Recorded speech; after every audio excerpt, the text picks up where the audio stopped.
నమస్తే, welcome to reflection pro. నేను మీ అమోఘ్ దేశపతి. భారత సైన్యం ఇది కేవలం ఒక శక్తివంతమైన సైనిక దళం మాత్రమే కాదు. ఇది మన దేశానికి రక్షణ, మన గొప్పతనానికి గౌరవం, మన ధైర్యానికి ప్రతీక.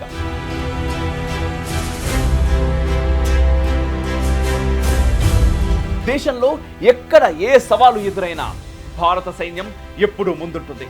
ధైర్యం, శక్తి, సామర్థ్యం, లక్ష్యానికి అంకిత భావం ఇవి ఈ వీరుల లక్షణాలు.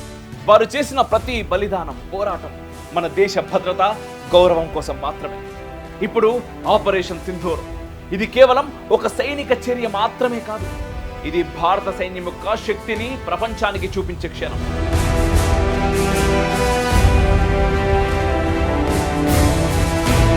పహల్గామ్లో జరిగిన దుర్ఘటనకు ప్రతీకారం తీసుకోవడమే కాదు, ఉగ్రవాదం మీద మన అఖండ సంకల్పాన్ని వెలిబుచ్చిన ప్రతిస్పందన. భారత సైన్యం ఆపరేషన్ సింధూర్ ద్వారా తన బలాన్ని, తన సామర్థ్యాన్ని, తన దృఢ సంకల్పాన్ని ప్రపంచానికి మరోసారి చూపించింది. ఈ యుద్ధం భారతదేశం గౌరవం కోసం మాత్రమే కాదు, ఉగ్రవాదం మీద మన అఖండ ప్రతిస్పందన.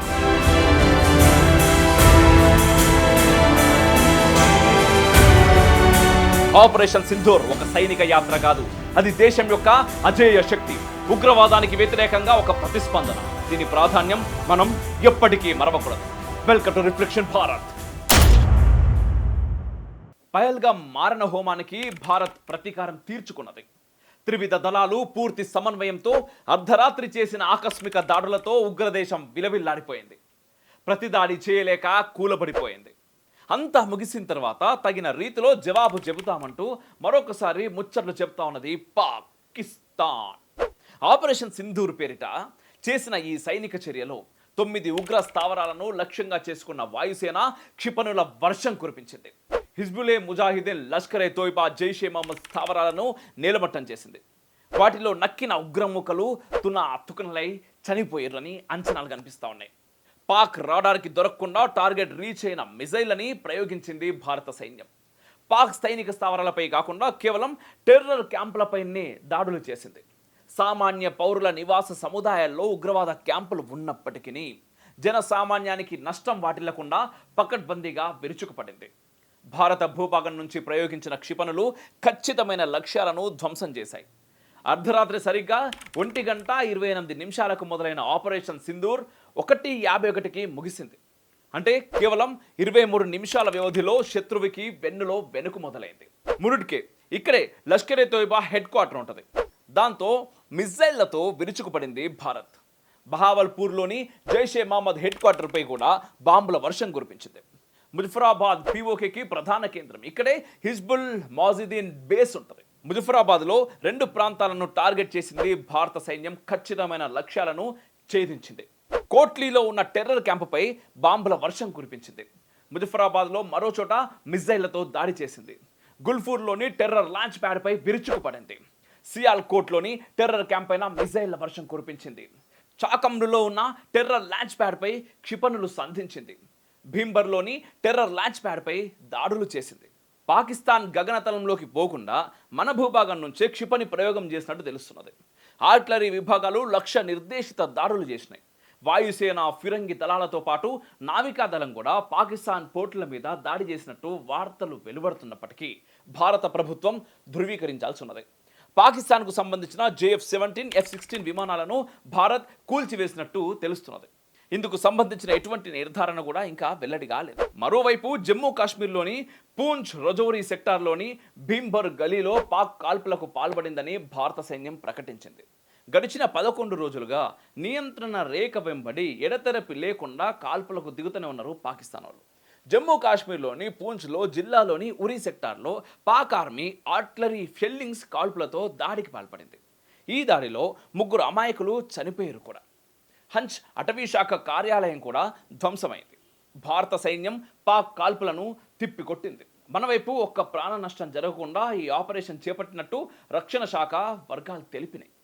పిఓజేకేలోని కోట్లీ, ముజఫరాబాద్, బహావల్పూర్లో భారత ఆర్మీ దాడులు చేసిందని పాకిస్తాన్ ఆర్మీ కూడా ఒప్పుకున్నది.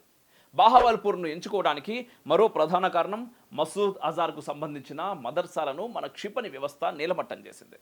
కాందహార్ విమానం హైజాక్ సమయంలో భారత జైళ్ల నుంచి ఉగ్రవాద సంస్థలు మసూద్ అజార్ను విడిపించుకొని పోయినాయి. సరైన సమయంలో మసూద్ అజార్కు తగిన గుణపాఠం చెప్పింది మన సైన్యం. భారత్ చేసిన మెరుపు దాడుల్లో 30 మందికి పైగా ఉగ్రవాదులు మృతి చెందినట్టు తెలుస్తున్నది. ఈ దాడుల నేపథ్యంలో పాక్ ప్రభుత్వం ఎమర్జెన్సీ ప్రకటించింది. మర్కజ్ సుభానల్లా పేరుతో పిలువబడే జైషే మహమ్మద్ ప్రధాన స్థావరం పాకిస్తాన్లోని పంజాబ్ జిల్లా బహవల్పూర్లో ఉంది. 2019లో పుల్వామా ఉగ్రదాడికి పాల్పడిన నిందితులకు ఈ శిబిరంలోనే శిక్షణ ఇచ్చారు. మర్కజ్ జైషే మహమ్మద్ స్థావరంలో జైషే మహమ్మద్ చీఫ్ మౌలానా మసూద్ అజర్, జైషే మహమ్మద్ అధిపతి ముఫ్తీ అబ్దుల్ రవూఫ్ అస్గర్, మౌలానా అమ్మర్ కుటుంబ సభ్యులు నివాసాలు మర్కజ్ ప్రాంగణంలోనే ఉన్నాయి. వీళ్లతో పాటు 600 మందికి పైగా జైషే మహమ్మద్ ఉగ్రవాదులు ఈ స్థావరంలో ఉన్నట్టు భారత సాంకేతిక నిఘా సంస్థ ఎన్టీఆర్ఓ గుర్తించింది. ఎన్టీఆర్ఓ ఇచ్చిన కీలకమైన తుది నివేదిక తర్వాత మాత్రమే దాడుల పథక రచన రూపొందినట్టు అర్థమవుతున్నది. ఏప్రిల్ 22వ తేదీన దాడి జరిగిన తర్వాత ప్రభుత్వం వెంటనే స్పందించి గాలింపును ముమ్మరం చేయడంతో పాటు త్రివిధ దళాల సన్నద్ధతపై చాలా సమావేశాలు నిర్వహించింది. నిఘా విభాగాల సమన్వయాన్ని మరింత పెంచింది. జాతీయ భద్రతా సలహా మండలిని ప్రక్షాళన చేసింది. నేషనల్ సెక్యూరిటీ అడ్వైజర్ బోర్డు చీఫ్గా అలోక్ జోషిని నియమించింది. త్రివిధ దళాల్లో పనిచేసిన అనుభవం ఉన్న రిటైర్డ్ అధికారులను ఎంపిక చేసింది. ఆ తర్వాత జాతీయ దర్యాప్తు సంస్థ ఎన్ఐఏ డైరెక్టర్ జనరల్గా ఉన్న ఐపీఎస్ అధికారి సదానంద్ వసంత్ దాటేను విచారణకు పురమాయించింది. జాతీయ భద్రతా సలహా బోర్డు చీఫ్గా అలోక్ జోషిని నియమించడం, పహల్గామ్ దర్యాప్తు కోసం ఎన్ఐఏ డీసీ సదానంద్ దాటేను పంపడం, ఈ 2 కీలక నిర్ణయాలే మొత్తం ఆపరేషన్ సింధూర్లో కీలక పాత్ర పోషించినాయి. ఎన్ఎస్ఏబి చీఫ్గా అలోక్ జోషిని నియమించడం వెనుక దీర్ఘకాలిక వ్యూహంతో పాటు తక్షణ చర్యల మదింపు కూడా ఉన్నది. అందుకు ప్రధాన కారణం అలోక్ జోషి భారత గూఢచర సంస్థ రాజ్ చీఫ్గా, ఇంటెలిజెన్స్ బ్యూరో ఐబీ చీఫ్గా పనిచేయడంతో పాటు ఎన్టీఆర్ఓ జాతీయ సాంకేతిక నిఘా సంస్థ చీఫ్గా కూడా వ్యవహరించాడు. ఐసిస్, ఇండియన్ ముజాహిదీన్ సంస్థల కార్యకలాపాలు, కదలికలపైన అలోక్ జోషికి విశేషమైన అనుభవంతో పాటు విశ్లేషణ నైపుణ్యం కూడా ఉండటంతో మోదీ ప్రభుత్వం యుద్ధ ప్రాతిపదికన అలోక్ జోషికి బాధ్యతలు అప్పగించింది. ఇక ఎన్ఐఏ డీజీగా ఉన్న సదానంద్ వసంత్ దాటే ఉగ్రవాద వ్యతిరేక చర్యల్లో చురుకైన పాత్ర పోషించారు. 2008లో జరిగిన ముంబై ఉగ్రదాడుల్లో ఉగ్రవాదులను ఎదిరించి తూటాగాయాలు ఉన్నప్పటికీ మహిళలు, పసిపిల్లల్ని కాపాడి ప్రెసిడెంట్ మెడల్ అందుకున్నారు. ఆయన సాహసోపేతమైన అధికారిగా పేరున్న సదానంద్ దాటే మహారాష్ట్రలో ఏటీఎస్ యాంటీ టెర్రరిజం స్క్వాడ్ను లీడ్ చేసి ఉగ్రమూకల ఆట కట్టించారు. పహల్గామ్ అనంతరం ముందు ఎన్టీఆర్ఓ రంగంలోకి దిగింది. దాడి చేసిన ఉగ్రవాదుల కదలికలతో పాటు పాకిస్తాన్లో పీఓజేకేలోని టెర్రర్ స్థావరాలను గుర్తించే పనిలో పడింది.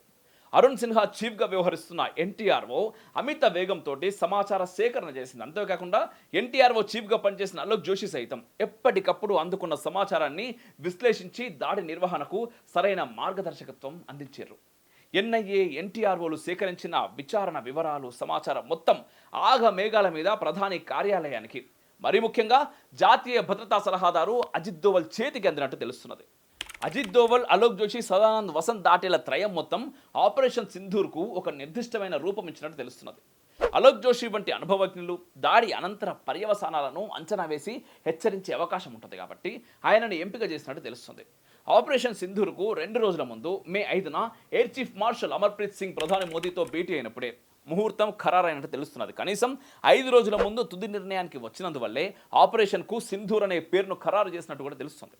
మొత్తంగా జాతీయ భద్రతా సలహాదారు Ajit Doval, NSAB chief Alok Joshi, NIA DG Sadanand దాటేలు పథకం రచిస్తే త్రివిధ దళాధిపతులు అమలు చేసినట్టు తెలుస్తున్నది. వీళ్ళకి సమన్వయంగా రక్షణ, హోం, విదేశాంగ వ్యవహారాల శాఖలు తదనంతరం పరిణామాలపై ఫోకస్ పెట్టినట్టు కూడా మనకు తెలుస్తుంది. భారతదేశం ముందున్నది ఒక శాశ్వత సవాలు. కానీ మన ధైర్యం, మన సంకల్పం ప్రతిసారి కొత్తగా దాన్ని అణిచివేయడానికి సిద్ధమవుతాయి. ఆపరేషన్ సింధూర్ ఇది కేవలం ఒక యుద్ధ చర్య కాదు, ఉగ్రవాదం పట్ల మన అఖండ సంకల్పం.